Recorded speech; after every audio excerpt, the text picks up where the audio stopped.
Okay, good evening all. My name is Pravneet Singh और आज मैं आप लोग को जो चैप्टर पढ़ाने वाला हूँ उसका नाम है मोशन और ये बेसिकली क्लास 9 का टॉपिक है। It comes under physics. So basically हमको इस चैप्टर में क्या क्या कवर करना है, तो पहले हम एक ओवरव्यू लेंगे कि इस चैप्टर में क्या क्या इंक्लूडेड है, उसके बाद हम चैप्टर को स्टार्ट करेंगे। तो सबसे पहले motion, like what is motion. Motion को आप डिफाइन कैसे करते हो, ठीक है। तो सबसे first part that we have to study in this topic is about motion, like what is motion. So motion को डिफाइन करने से पहले अगर हम बात करें, इसको अगर हम हिंदी में बताएं तो बेसिकली मोशन क्या होता है, कोई भी बॉडी या कोई भी चीज जो क्या कर रही है, अपनी जगह से आगे की तरफ मूव कर रही है या वापस अपनी ओरिजिनल पोजीशन पे वापस आ रही है, ठीक है। तो बेसिकली मोशन को डिफाइन करने से पहले आपको पता होना चाहिए कि बॉडी को दो पार्ट में डिवाइड किया गया है। पहला,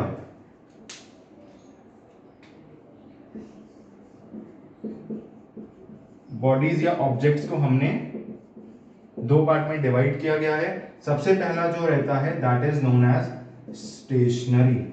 स्टेशनरी से मतलब यह समझ में आता है कि कोई भी चीज, कोई भी वस्तु, कोई भी ऑब्जेक्ट जो अपनी जगह पे रुकी हुई है। कोई भी चीज, कोई भी वस्तु, कोई भी object that is still, that is stationary, अपनी जगह पे जो रुका हुआ है। और दूसरा आता है हमारा नॉन स्टेशनरी।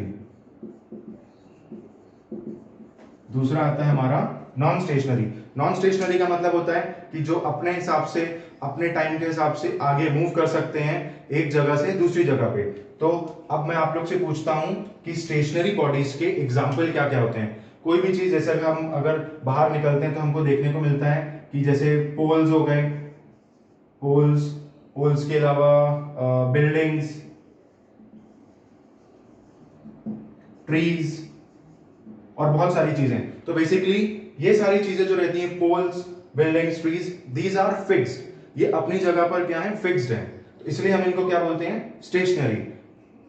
अब suppose if we are talking about non stationary, non stationary का मतलब होता है कि जो अपनी जगह से मूव कर सकते हैं, like all the living beings. जैसे इसमें हमारे पास आता है humans, birds, cars and etcetera etcetera. जो जो चीजें हैं वो इन सब में आ जाती हैं। अब पर हमने ये तो पता कर लिया कि बॉडी होती है, मोशन को डिफाइन करने के लिए हमको बॉडी चाहिए, ऑब्जेक्ट चाहिए, दो चीजें चाहिए, एक स्टेशनरी बॉडी और दूसरी नॉन स्टेशनरी। नॉन स्टेशनरी का मतलब है जो मूव करते हैं। तो अब हम मोशन की डेफिनेशन को डिफाइन कैसे करें, कोई बताएगा कि हम कैसे डिफाइन करेंगे? तो चलिए इसको अब मैं आपको एक्सप्लेन करता हूं with the help of example. मान लीजिए ये एक मेरा घर है, दिस इज माय हाउस, ठीक है। यहाँ पे ये बाहर पार्किंग है और ये रोड गई है और यहाँ मेरे घर के आगे एक पोल है। यहाँ पे मेरे घर के पास क्या है, एक पोल है। ये मेरा घर है, यहाँ से ये पार्किंग है और यहाँ पर क्या लगा है, पोल लगा है और ये रोड गई है। ये क्या है, रोड। अब मैंने यहाँ से कार निकाली,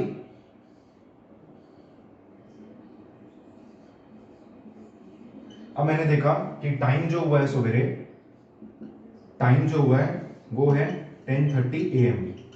मैंने देखा कि सवेरे घड़ी में टाइम कितना हुआ है, 10:30 AM। अब मेरे को जाना है अपने ऑफिस, ठीक है। अब मेरे को जाना है अपने ऑफिस, तो मैं कार में बैठा, टाइम हुआ है 10:30 AM। जब मेरी कार ये पोल के पास पहुंची, जब मेरी कार ये पोल के पास पहुंची तब टाइम हुआ था 10:45 AM। मतलब मेरे को क्या समझ में आ रहा है, इस ये फिगर से आप लोग क्या समझ में आ रहा है कि मैं कार में बैठा, मैंने कार चालू करी, स्टार्ट करी, एक्सीलरेटर दबाया और मैं गाड़ी आगे लेके जा रहा हूँ। आगे लेके जा रहा हूँ मतलब मेरा डायरेक्शन क्या है, इस डायरेक्शन में जा रहा हूँ मैं। और आप साथ साथ ये भी देख रहे हो कि जो टाइम था जब कार रेस्ट पे थी, जब कार रुकी हुई थी, रेस्ट पे थी, और जैसे ही कार आगे चली तो पोल के पास पहुंचते पहुंचते टाइम कितना हुआ, 10:45 AM। मतलब when a body या when car changes its position, when car changes its position with respect to time, with respect to time with a fixed reference point। fixed reference point मतलब मैंने पोल को मान लिया reference point अपना, मैंने पोल को मान लिया है अपना रेफरेंस पॉइंट, तो that is known as motion when a body changes its position continuously, when a body changes its position continuously. मतलब 10:30 पे यहाँ पे था, मेरे को पता कैसे चला यहाँ 10:45 पे, क्योंकि मैंने टाइम देखा कि ये पोल है, पोल के पास जब मैं पहुंचा हूं तो मेरा टाइम कितना हो गया 10:45। ठीक है, तो अब मोशन की डेफिनेशन क्या होती है? Any body that changes its position continuously। देखो चेंज हो रही है यहाँ पे, कार पहले यहाँ थी, फिर यहाँ होगी, फिर यहाँ होगी, कार सीधे सीधे जा रही है, डायरेक्शन भी मैंने यहाँ पे एरो से बनाया हुआ है। Continuously, any body that changes its position continuously with respect to time and a reference point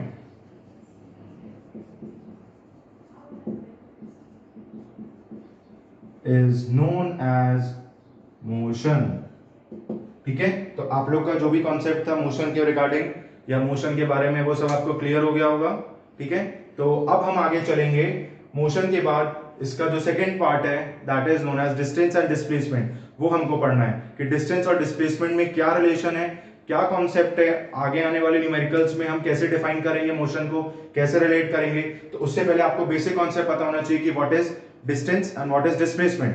but distance and displacement से पहले भी आपके पास दो क्वांटिटीज होती है जिनको पढ़ना बहुत इंपॉर्टेंट है, and that is one of the most important topics of class 9। तो मैं ये रब कर दूं।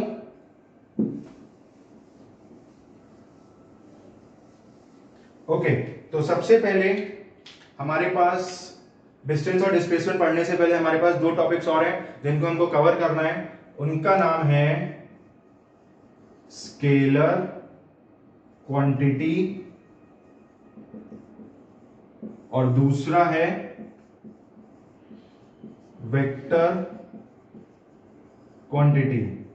ठीक है, अब स्केलर और वेक्टर हमने यहां लिख तो लिया है। अब हम ये दोनों पैरामीटर्स को जब पढ़ेंगे, इसी के साथ हम डिफाइन करेंगे कि डिस्टेंस और डिस्प्लेसमेंट होता क्या है। ठीक है, तो सबसे पहले आप बस ये दो चीज याद रखो, जो स्केलर क्वांटिटी है उसका सिर्फ होता है मैग्नीट्यूड। स्केलर क्वांटिटी जो है it haves only magnitude. Magnitude मतलब कि हम सिर्फ उसको मेजर कर सकते हैं कि उसका मेजरमेंट कितना है। ठीक है, और नो डायरेक्शन, यहां पे आएगा नो डायरेक्शन।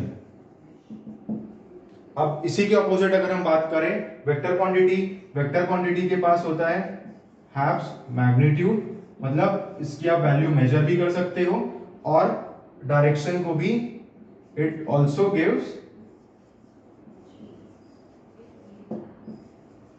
डायरेक्शन। तो ये आप दोनों चीज ध्यान रखना। अभी क्लास 9 के पॉइंट ऑफ व्यू से ये बहुत इंपॉर्टेंट है। आगे जो अभी हम पढ़ने वाले हैं ये भी उससे रिलेटेड है, बहुत इंपॉर्टेंट टॉपिक है। ठीक है, तो इसमें कोई डाउट नहीं होगा आपको मेरे हिसाब से। चलिए, तो अब इसको हम यहां रखते हैं।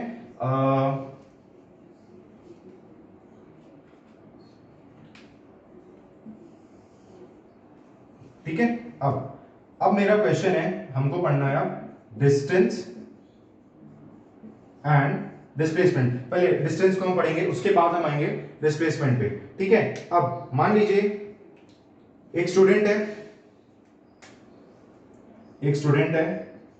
ये उसका घर है, हाउस है। ठीक है, उसको मैंने बोला कि तुमको जाना है भैया कोचिंग, तुमको जाना है कोचिंग। मैंने उसको कोई इंस्ट्रक्शंस नहीं दिए कि तुमको यहां से जाना है, यहां से जाना है। वो सीधे कहां गया?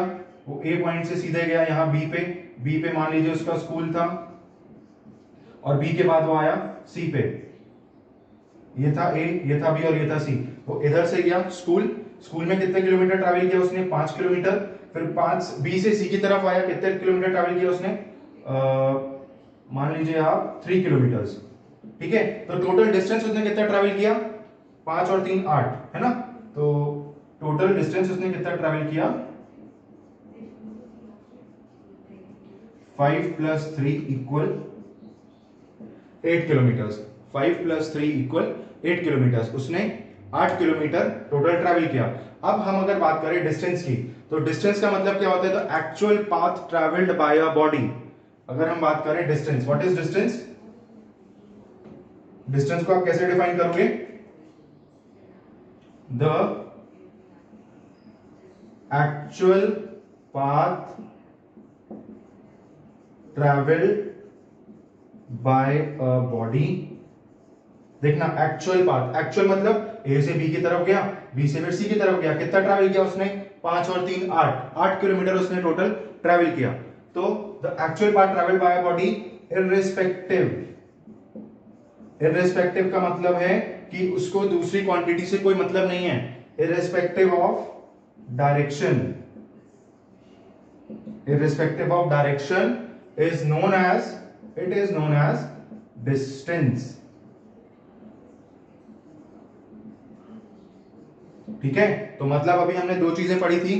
पहला हमने पढ़ा था स्केलर क्वांटिटी के बारे में, और दूसरा हमने पढ़ा वेक्टर क्वांटिटी के बारे में। तो आपने देखा होगा कि मैंने स्केलर के सामने लिखा था डिस्टेंस को, तो मतलब क्या हुआ कि डिस्टेंस का मतलब क्या था? Actual path travelled by a body irrespective of direction. मतलब जो डिस्टेंस है that is a scalar quantity, distance is a scalar quantity. Clear? अब दूसरा पार्ट हमारे पास जो हम पढ़ने वाले हैं that is known as displacement. तो डिस्प्लेसमेंट को आप कैसे डिफाइन करोगे? डिस्प्लेसमेंट को आप कैसे डिफाइन करोगे? हम यही एग्जांपल लेते हैं यहां पे, ठीक है, यहां पे अपन लेते हैं डिस्प्लेसमेंट। क्लियर? अब यहां पे एक ये था हाउस और ये था C part that is coaching.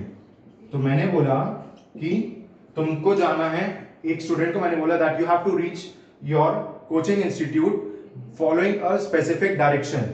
ठीक है, फॉलोइंग अ स्पेसिफिक डायरेक्शन। तो वो क्या करेगा? डिस्टेंस के केस में क्या था? वो ए से बी की तरफ गया और बी से फिर सी की तरफ आया। पहले वो स्कूल गया, फिर वो स्कूल से कोचिंग की तरफ आया। अब अगर हम बात करें कि उसको डिस्प्लेसमेंट कॉन्सेप्ट को फॉलो करते हुए जाना है, तो वो क्या करेगा? ए से वो सीधे सी की तरफ जाएगा। अब आप देखो यहां पे कितना डिस्टेंस था? 5 और 3 8, 8 किलोमीटर डिस्टेंस था यहाँ पे। अब यहाँ पे अगर हम देखें तो ये कितना हो रहा है? 4 किलोमीटर। तो ये शॉर्टेस्ट पाथ है, ठीक है, शॉर्टेस्ट पाथ है। और साथ साथ यहाँ पे एक डायरेक्शन भी, आप देख रहे हैं, मैंने एक एरो बनाया हुआ है, दैट इज डायरेक्शन ऑल्सो। ठीक है, तो डिस्प्लेसमेंट का मतलब क्या होता है? The shortest path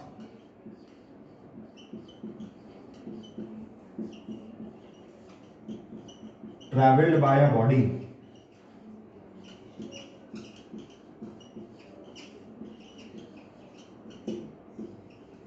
with respect to a given direction is known as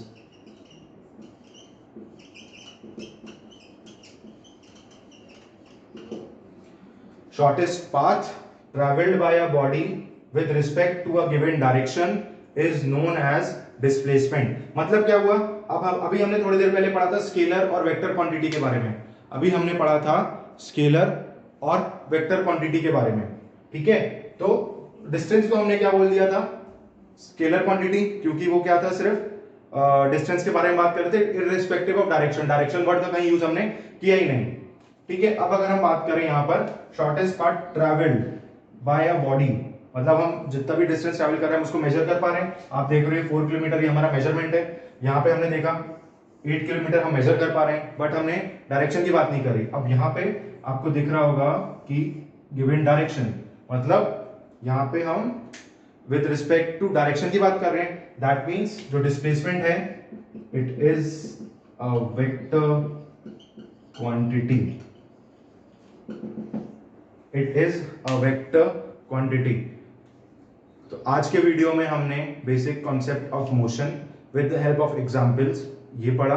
फिर हमने सेकेंड टॉपिक जो लिया that was based on scalar and vector quantities, और उसी को बेस मानते हुए हमने डिस्टेंस और डिस्प्लेसमेंट के कॉन्सेप्ट को भी अच्छे से समझा। I hope you like this video, और बाकी नेक्स्ट वीडियो में हम जो वेलोसिटी और स्पीड है उससे रिलेटेड कॉन्सेप्ट्स में और लेकर आऊंगा आप लोग के लिए। Okay, that's all for today, bye.